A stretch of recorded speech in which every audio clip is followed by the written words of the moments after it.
अरहंताणम नमो अरहंताणम नमो अरहंताणम। कर्म शब्द को भी समझना है, बड़ा भ्रम होता है। कर्म का एक अर्थ होता है क्रिया, काम करना। कर्म का दूसरा अर्थ है संस्कार। बहुत सारे लोगों ने, दार्शनिकों ने या धर्म की परंपराओं ने कर्म को संस्कार के रूप में मान्य किया है, किंतु जैन परंपरा में कर्म शब्द का एक विशिष्ट प्रयोग है और वह यह है क्रिया करने के साथ, प्रवृत्ति के साथ जिन पुद्गलों का, पुद्गल स्कंधों का संकलन होता है, संचयन होता है, संग्रहण होता है, उन पुद्गलों का नाम है पौद्गलिक रचना। यानी हमारी पौद्गलिक रचना, हमारी आत्मा के परिपार्श्व में, केंद्र में यानी आत्मा, नाभि में आत्मा बैठा है। अब आत्मा के पास अनेक पौद्गलिक संरचनाएं हैं। उनमें सबसे पहली संरचना कर्म की संरचना है। उसमें कसाय, ये सारी बातें आ गई। मोहनीय कर्म आ गया तो कसाय आ गया, ज्ञानावरण का आवरण आ गया। ये सारी संरचनाएं, जैसे उपनिषद में 5 कोष माने गए, पंचकोश, अन्नमय कोश, प्राणमय कोश, मनोमय कोश, विज्ञानमय कोश और आनंदमय कोश। 5 कोशों के भीतर जीवात्मा को माना है।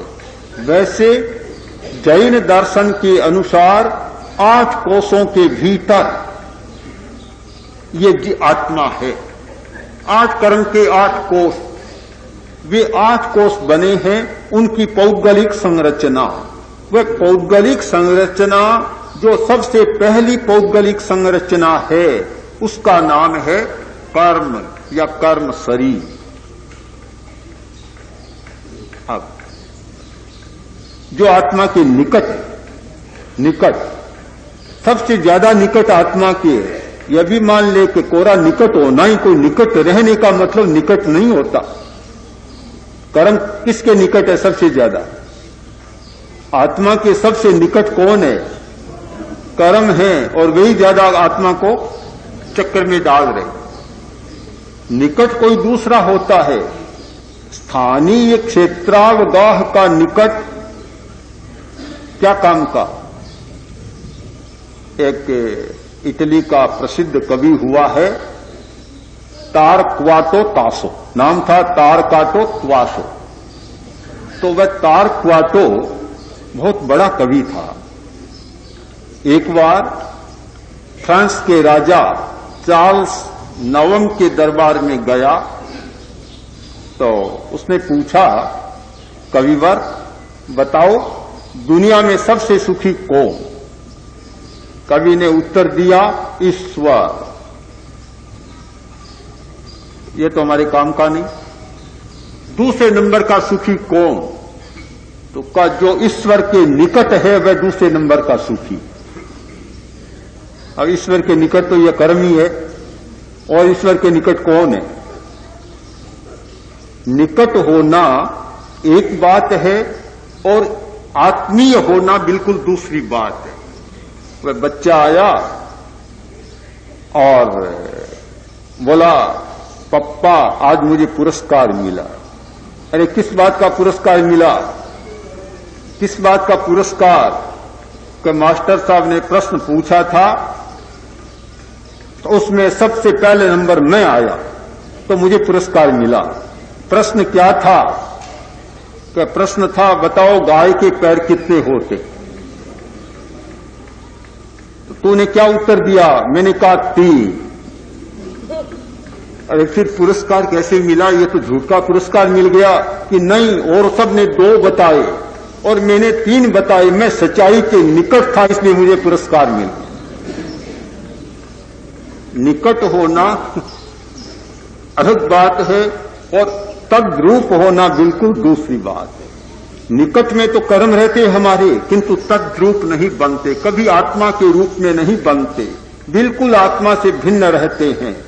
किंतु आत्मा का पहला घेरा, पुद्गलों का घेरा, पौद्गलिक संरचना, उसका नाम है कर्म, और वह हमें प्रभावित करता है। एक बात तो जरूर है कि आदमी दूर रहकर किसी को प्रभावित नहीं कर सकता, निकट रहने वाला प्रभावित करता है, चाहे अच्छा करे चाहे बुरा करे।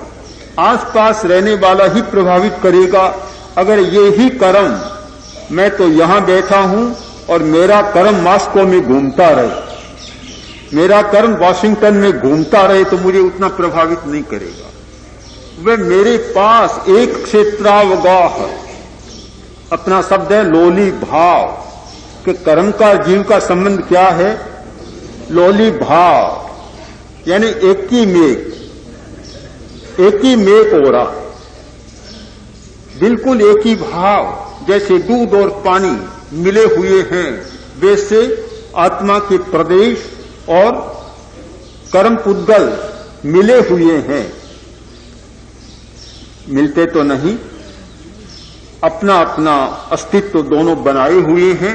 आत्मा अपने अस्तित्व में है और पुद्गल अपने अस्तित्व में है, दोनों अस्तित्व में है। फिर भी इतना सामीप्य है, इतना नैकट्य है कि दूध और पानी की बात मान ली जाती है। ये कर्म आज कर्म को समझना बहुत जरूरी, और वर्तमान के मनोवैज्ञानिकों ने जीवन का बहुत विश्लेषण किया, व्यक्तित्व का बहुत विश्लेषण किया, पर गुत्थियां सुलझ नहीं पा रही। कारण क्या कि वे दो बातों तक पहुंचे हैं। एक तो पर्यावरण, वातावरण, परिस्थिति, यानी व्यक्ति की व्याख्या किस आधार पर करेंगे? परिस्थिति के आधार पर। कभी जिस प्रकार का एक बच्चे को वातावरण मिला, बच्चा वैसा बन जाता है। आज की आम धारणा हो गई कि अच्छे वातावरण में रहेगा तो अच्छा बन जाएगा, बुरे में रहेगा तो बुरा बन जाएगा। आज की नहीं, धारणा बहुत पुरानी है। दो सुओं की बात प्रसिद्ध है, जानते हैं, संस्कृत साहित्य की कथा, उसको जानते ही हैं कि दोनों सुओं में अंतर क्यों आया। एक ऋषि के पास और एक रहता है चोरपल्ली में, माता एक, पिता एक, फिर भी अंतर आ गया वातावरण के कारण। एक तो कहता है स्वागतम, राजा आता है बोलता है स्वागतम, और दूसरा राजा को देखते ही चिल्लाता है आओ आओ, मारो, लूटो, खोसो। तो मन में प्रश्न हुआ राजा के, ये क्या बात? तो ऋषि से पूछा कि महाराज ये क्या? तो ऋषि ने कहा कभी दोनों के माता पिता तो एक हैं, पर यह संपर्क का अंतर आ गया। पुराना शब्द है सत्संग या संपर्क, और आज का नया शब्द है वातावरण, पर्यावरण और परिस्थिति। तो एक जीवन की व्याख्या का कोण है वातावरण, जीवन की व्याख्या का दूसरा कोण है वंशानुक्रम। ये दो तो आज सम्मत हैं और इनके द्वारा बहुत सारी बातों का समाधान किया गया है, खोजा गया है, पर फिर भी पहेली पूरी सुलझी नहीं, बिल्कुल नहीं सुलझी। आज भी ऐसे अनुभूत प्रश्न हैं जिनका कोई उत्तर नहीं है। मनोविज्ञान भी वहां जाकर रुक जाता है और शरीर विज्ञान के पास तो कोई उत्तर है ही नहीं। सूक्ष्म विज्ञान है, किंतु कठिनाई यह है कि कर्म विज्ञान है धार्मिक लोगों के पास, और साइकोलॉजी और हेरिडिटी, वंशानुक्रम का विज्ञान है वैज्ञानिकों के पास। उनमें यह क्षमता है कि अपनी बात को इतना पुरजोर प्रस्तुत करते हैं कि लोगों के गले उतार देते हैं। धार्मिक लोग इस मामले में शायद सुस्त हैं, इतने चुस्त नहीं कि अपनी बात को दुनिया तक पहुंचा दे, सर्वमान्य करा ले। इसीलिए अन्यथा कर्म विज्ञान की जो गहराइयां है, मनोविज्ञान अभी तक बोना है उसके सामने, बिल्कुल बोना बना हुआ। परिस्थिति विज्ञान तो और भी बोना बना हुआ है, पर वे बोना आदमी तो एक आकाश को छू रहा है। हिमगिरी जैसे पर्वत पर चढ़ गया और जो बहुत लंबा चौड़ा डील डोल का था, वह नीचे टुगर टुगर खड़ा देख रहा। हम कर्म को ठीक समझें, एक बहुत बड़ा विज्ञान है। सारी हमारी व्याख्या, एक आदमी नाटा क्यों बना, एक आदमी लंबा क्यों बना, जाओ कर्मशास्त्र में देखो, कर्मशास्त्र आज कि भी नाटा क्यों बना, लंबा क्यों बना, तो जाओ एंडोक्रोनोलॉजी, ग्रंथियों को देखो कि ग्रंथियों के स्राव गड़बड़ हैं, इसलिए ऐसा हो गया। एक आदमी का गला अच्छा है, सुस्वर है, एक का दुस्वर है। एक आदमी ऐसा है कि उसकी बात को कोई टाल नहीं सकता, आधे वचन जो कह दिया बस वही काम सामने वाला करेगा, सिरोधार्य कर लेगा, ननु नचे नहीं करेगा, तर्क वितर्क नहीं करेगा। एक बकबक करता है, कोई सुनता ही नहीं। ये अंतर क्यों? देखो कर्मशास्त्र को, तुम्हारा किया हुआ अंतर। तो हर बात के लिए कर्मशास्त्र, नाम कर्म, जिसकी तुलना की गई, क्या वे घड़ा बनाने वाला कुंभार, ऐसा शिल्पी, ऐसा कलाकार है कि न जाने कितने प्रकार के घड़े बना देता है, नाना प्रकार के घड़ा और नानात्व की सृष्टि कर देता है। तो हर समस्या के समाधान के लिए कर्म शास्त्र की शरण में चले जाओ।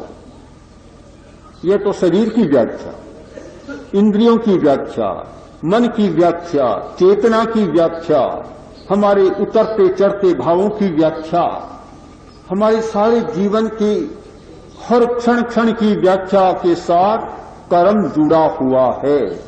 भला हमारे जीवन को इतना प्रभावित करने वाला और उसके बारे में हमारी कोई जानकारी नहीं, हमारे जीवन को इतना प्रभावित करने वाला और वह कैसे बंधता है इस बारे में हम कभी सोचते ही नहीं।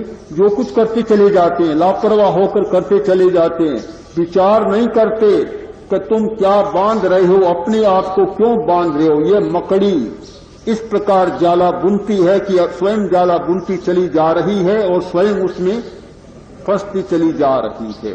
ये कोई रेशम का ऐसा कीड़ा का अपनी मौत के लिए ही अपना कोष बना रहा है।